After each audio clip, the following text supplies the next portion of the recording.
American Pie 2 is directed by J.B. Rogers, aka James B. Rogers, and this is a sequel to the 1999 film of American Pie. It follows Jim, Finch, Kevin, Oz, and Stifler goes to the summer house for a rental to do a summer party during the summer. When it comes to the American Pie sequels, usually the first one, after such a big success, how popular the film is, it gained a cult following. Then of course, it gained a sequel, which many people think sequels are never as good as the original. I would say American Pie 2 is just as equally as good as the first one. Some people say the first one is better, some people say the second one is better. For me, I would say both of them are on the same type of level. Maybe I like the second one a little bit more because of how funny it is and how it's got a lot more funny stuff going for it, and there's so much character development, so much character growth for these characters we've all seen before. But I would say American Pie 2 definitely has those moments. I think it's definitely just as good as the first one. Maybe I liked it a little bit more than the first because how funny it is, how memorable. So many jokes and gags in there, which is just so amazing to watch. Characters themselves are just as likable. You know, Jim, still Jim he is, still getting to this situation, especially throughout, mostly for this movie. Especially he's dealing with him trying to be ready for Nadia to come because Nadia is expecting him to do the thing with her. And of course, Jim's self-detect what happened in the first one when he hooked up with Michelle at the prom. And of course, Jim is asking Michelle to help him to get ready for Nadia to arrive. I have to say, I'm glad to see Michelle, played by Alyson Hannigan, once again. Just seeing her is just so much a good thing to watch because how her character is so iconic to me when it comes to the American Pie movies. Because Alyson Hannigan's Michelle is just so fun to watch. Still got that nerdy to her band cape is geeky style going to her, which I still love that. She's still got it. She still has it in there. Of course, Jim, throughout his movie, started to realize he started to have feelings for Michelle.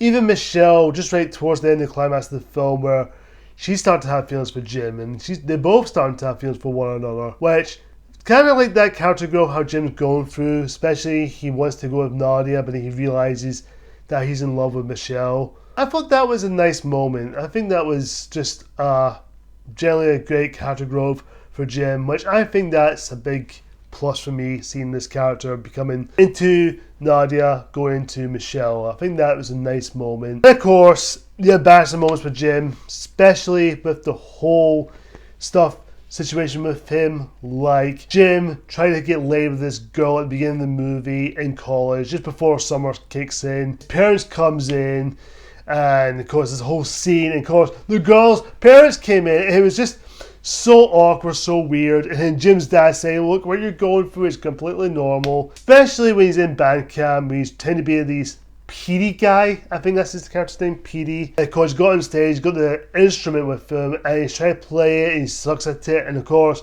the audience, even people all around him, thinks he's mentally challenged. I will say that. I'll just try to keep it clean. I don't want to say the other word because I don't get into trouble with it. Especially when he's trying to play trombone, and he actually shouted out going, I got gigantic balls! That scene there makes me laugh every time Jim says that. That just makes me laugh. Of course, Jim's other situation in this movie is where he's watching some porno videos in his room, and basically he mistakenly uses glue as lube, and he super glued to himself on himself. And of course, well, you know, Jim's got the videotapes on his hand, and he starts doing this, moving left to right. Of course, the Alien Ant Farm song comes on, Smooth Criminal, which, again, I'll never listen to that same song the same way again after seeing this movie. Of course, Jim's dad, again, Eugene Levy, still the best dad in movie history. He's just so loving, so caring, so enjoyable to watch, and him just giving his advice to his son. Just probably the most funniest moment, where basically he's in the hostel with Eni, with Jim, with his glued to his private parts and the videotape stuck into his hand. The old lady saying that he wants the videotape away because it's offensive to her. And then of course, Jim's dad makes a scene yelling at her to say that, oh, Jim's got a situation or a medical emergency or something. But that scene there made me go, that is probably the best dad I've ever seen. He's so caring, so understanding to Jim.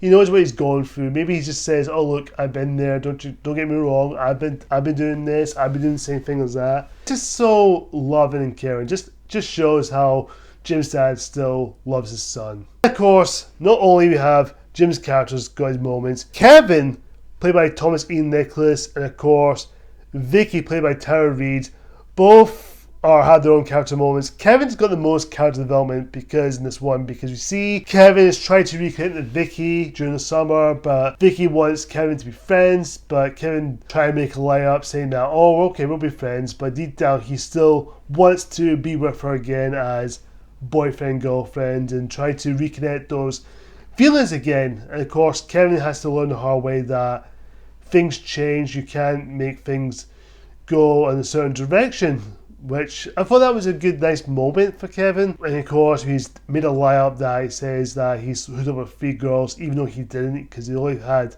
laid with Vicki back in prom, which is kind of show Kevin's sensitive side. And of course, during the party at the end, he discovers that Vicki has a boyfriend that really crushes Kevin, and that really hurts him. But deep down, he has to realize that he can always have Vicki in his life, but he cannot be with her as a girlfriend or boyfriend, but you can still have her as a friend, which I thought that was a nice moment. And of course we have Natasha Lyonne as Jessica there. Not there much, doesn't have much character. She does give that word of advice, especially towards Sherman, which I forgot to mention him in the first one, the Shermanator, who's the big Terminator fan, who basically lied at the end of the first film where he didn't get laid with any girls because he been embarrassing himself when he peed in front of everyone in the prom. And of course, he does hook up with Nadia at the end after Nadia's been turned down by Jim to go with Michelle, which, what can you say about that? Oz in this character, he doesn't get much character development. He's just being a genuine boyfriend to Heather. I think he's just basically, both of them are separated because Heather's going to a wee holiday, just a wee distant relationship. And of course, they're doing this phone sex scene, which I thought that was equally embarrassing or just come across as a little bit silly, because then Stifler jumps in, talks to him on the phone, which... So Oz and Heather doesn't get much development, but I will admit, it's just kind of a nice moment seeing these two still being together, but that's all I can say. Stifler, played by Seann William Scott, still the biggest douchebag. He's an asshole, but he's got a lot more to do with the group this time. He's definitely felt like he's getting more to the character, and of course, getting to the next two soon, he starts becoming more of a character of himself, which I do actually really like, and I do respect that. I've always do. Not only that, we do get a scene where Stifler at the party in his house, he brought this girl, he's drinking champagne, and he goes by to pour over him on his head. Of course, one of the MILF guys, which I forgot to mention in the first film, John Chow, who plays one of the MILF guys, who's trying to go to the toilet and the queue's waiting too long, so he has to pee outside. So he accidentally hit the plant and knocks the girl out, and of course it peed over Stifler, and Stifler thinks it's champagne, he thinks it's all nice and warm, and he starts going, "Oh, I can taste the bubbles." Tasted the urine, which is disgusting but hilarious, so funny. Of course, Stifler has a brief moment with Finch. Finch is, again, just that typical guy. And of course, he tries to hook up with Stifler's mom, played by Jennifer Coolidge, who becomes a big thing throughout this series. Those guys who I mentioned, the MILF guys, created the MILF thing, which I've got to mention, that every time they try to get advice from Finch, say, how'd you do it? How'd you bang Stifler's mom? How'd you do that? Because he's trying to think how he does it is just so incredibly sane. Again, Finch at the end trying to learn this tantrum, which is basically like a Buddhist thing, trying to gain a lot of orgasm, which, again, I've never done it, so don't ask what that is. So don't even ask me that question. Especially, it is kind of beat for beat what you've seen before in the first film, especially the typical scene where you see two girls that were Jim, Kevin, Finch, Oz, and Stifler house paying for. Of course, these two girls who live in the house, and Stifler thinks they're lesbians because they hold hands and they kiss each other. And of course, they went in the house and discovered they got a dildo in the house. course, they made this big scene, these two girls caught them in the act, and of course there are things they wanted to prove that they're lesbians or not. So basically two girls tried to fall for the idea, they're trying to be out like lesbians, try to get into this game with Jim, Stifler and Finch to either you kiss him or we kiss back if you do it.